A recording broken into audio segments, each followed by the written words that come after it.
Excuse me, ma'am. Excuse me, could you wait a minute? You are the most beautiful woman that I've ever seen. You're the one that I pictured in my dreams. I'm gonna cast you in the most wonderful film ever made. The Legend of Sybil Stentor, made in the traditional Hollywood style. Sybil is a blend of Marilyn Monroe, Greta Garbo. She's like the Sphinx of Giza. Magnificent, powerful, smashing. I'm not interested. I'm not an actress. Listen, I'm Rob Levin. I'm a producer. If you change your minds.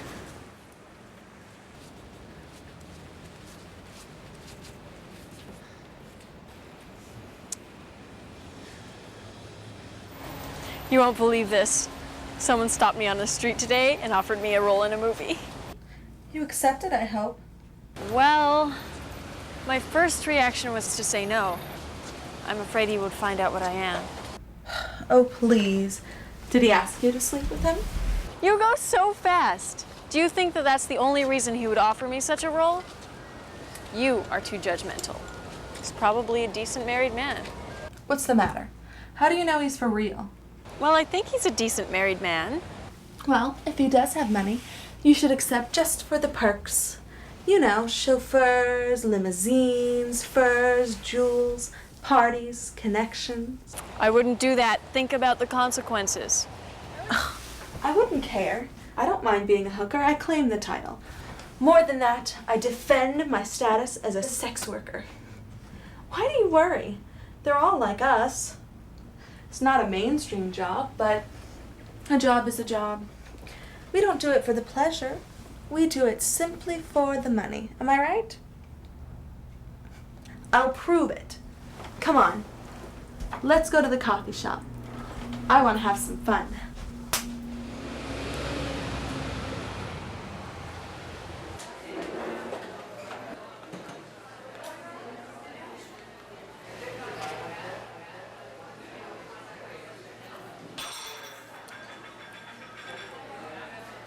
You see that couple? The woman's staring at us.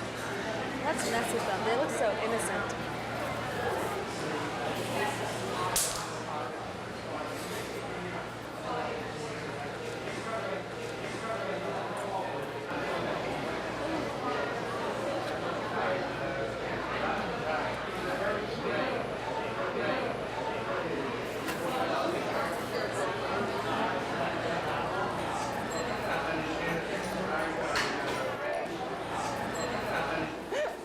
Stop it, that's enough.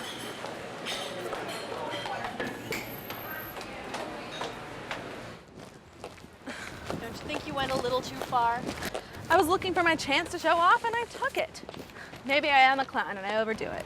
But clowns speak from their hearts. We speak with our asses. Maybe even we have hearts too. Who knows? So, when will you see your sweetheart? Don't change the subject. Now, what exactly did you think you were going to prove by making such a scene in there? I wanted to prove that I do exist. That I have my place in society. In the coffee shop, I'm a customer just like everyone else. I'm a normal person. Not to the average person.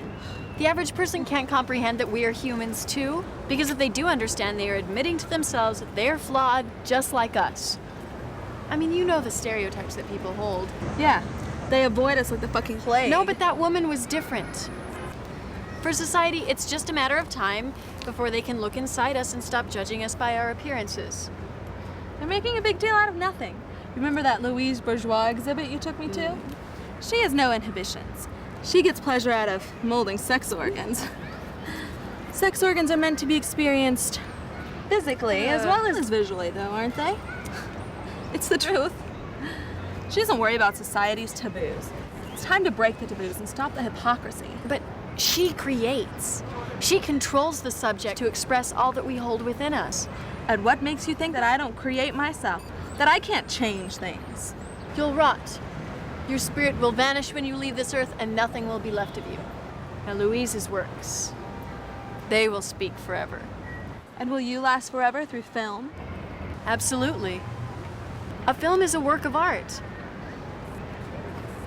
Yet I don't want another job that reminds me of this one. I actually wonder why I'm doing this. Does your mother know about your current job? Yes?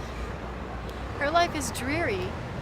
I mean, she's gorgeous, but she doesn't use her beauty to her advantage. I don't want to be like that. My instincts led me to become a call girl to use what God gave me. And I've met my share of interesting people. But now I'm ready for a change. I've just realized that I'm not comfortable in this role. But for you, it's like a glove. I don't ask questions. I don't worry so much. I don't have time. I'm not an intellectual. I don't make plans. I just live. Look, you got personality, spunk. Sappho, you're attractive. Go for it. Hello, Harry Goldman? Speaking. This is Sappho. Sappho.com. Your boss gave me his card, so I'm calling in reference to the role in the movie. Yes, I was gonna try to track you down, but I've been so busy with this harmonica and boozing Susan, I hadn't had a chance yet. So what do you think of the role? I haven't made any decisions. I'm involved in business classes, but I would like to know more about the role. Come to the office. Why is Hollywood so important to him? It seems foolish. Well, my boss wants to create the grand new Hollywood. I mean, there is some nostalgia and sadness that's been sort of lingering in this project with him for quite some time. But I also believe that there is in him some great aspirations. I mean, don't you think this world is so ugly and so hopeless and dreary that it just kills you? We want to raise the bar, you know, infuse some excitement into society. Are you talking about Hollywood's ups and downs? Sort of. I mean, we don't want to copy old Hollywood. What we want to do is take the glamour of, say, Audrey Hepburn, Frank Sinatra, Rita Hayworth, Liz Taylor, and jazz it up with a new style. We are so crushed by the technology age and its powers of destruction. I mean, mankind, that's our utmost priority.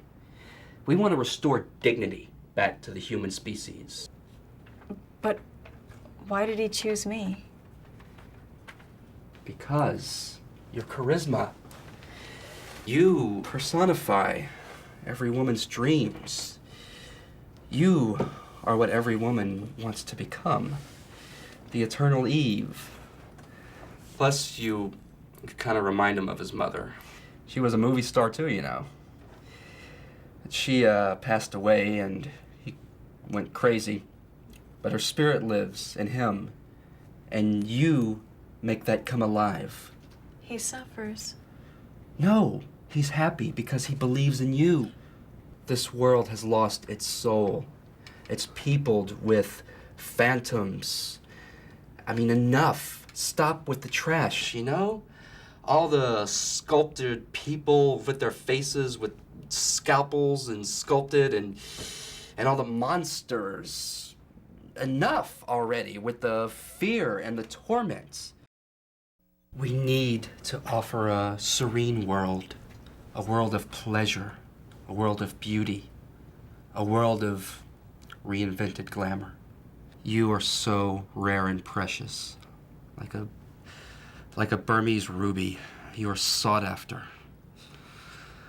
Your beauty, it tempts saints. Your unexplainable beauty makes men dizzy. You know, I once paid a fortune just to see a turquoise spot of the Caribbean. We all seek a treasure. That one unexplainable marvel that is contained in a shell, a precious stone, a butterfly, a movie star. Is that so marvelous? It's priceless. Aren't there other greater marvels? Marvels are marvels. I can't do that. I'm not good enough for that. Come on, you'll die. Don't you understand? Don't you get it? This is huge. And how do you know that? Instinct. And a history of filmmaking. This This is gonna be bigger than Gone with the Wind. He's asking a lot of me. What's the news? I'm trying to change her mind right now. I know she doesn't take things blindly. She wants to know the ins and outs of the whole situation. Well, let's not waste our time, okay? She's the girl for the role. True, but she doesn't see it that way. Something frightens her. I mean, she may change her mind here soon. I've done everything I can to convince her. Okay, well, what's her telephone number? I don't know. Well, find her. She hangs around in the village.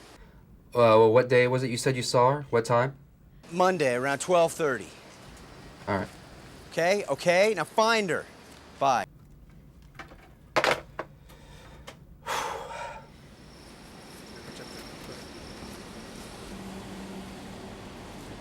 Hey! Oh! Sappho! Sappho! Please, can you just one minute, please? Look, you are destined for this role, okay? What's on your mind? What's troubling you? I can tell something's frightening you. Can we go to a restaurant and talk about it? I'm sorry, I'm busy. I'm in a hurry. Sweet. No, so that's it. That's your final answer. Look, I don't want to be just some object of desire, just some sex object. I want to exist as an individual. But who said you were an object? Look, you will create your own style. Do you know that she's married to an art patron? Look, you must take this role. Okay, we start screen testing tomorrow.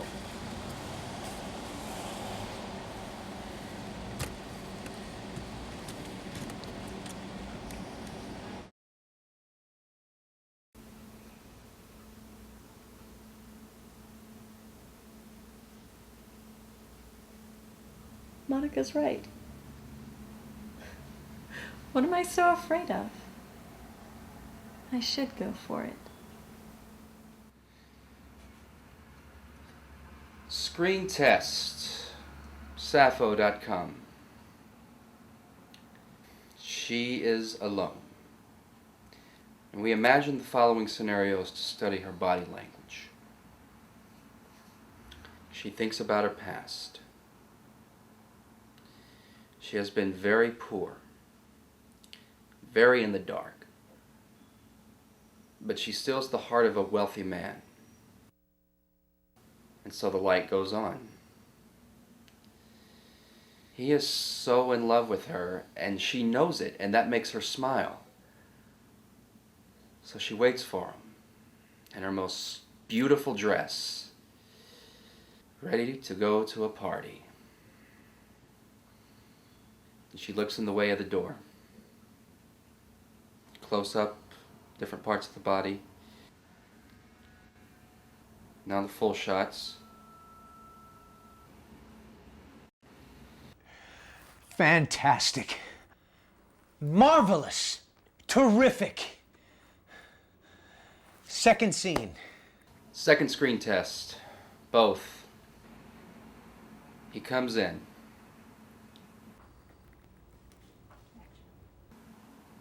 He's so much in love with her, he gives her the Hitchcock kiss. And they dance. And they kiss. Give her her purse. Her fur. And they leave. I found my Sybil. But she's a call girl. After all, nobody cares. There's a call girl in every woman. You were magnificent. You were wonderful. Thank you. You were wonderful. Oh, God.